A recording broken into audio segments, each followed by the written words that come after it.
في هذا الفيديو نناقش خطوة الرئيس الفرنسي إيمانويل ماكرون الذي جدد اعترافه بمغربية الصحراء داخل البرلمان المغربي.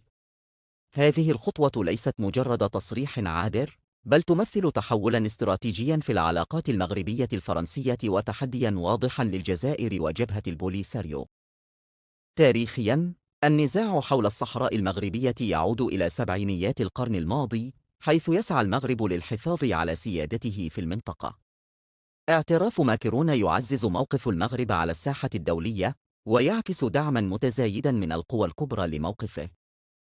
بالإضافة إلى ذلك، يمكن أن يفتح هذا الاعتراف آفاقاً جديدة للتعاون الاقتصادي بين المغرب وفرنسا، مما يعزز التنمية في المنطقة. في المجمل، يمكن اعتبار هذا الاعتراف خطوة هامة تعيد تشكيل الديناميات السياسية في شمال إفريقيا، وقد تؤثر بشكل كبير على مستقبل النزاع في الصحراء المغربية. مرحباً.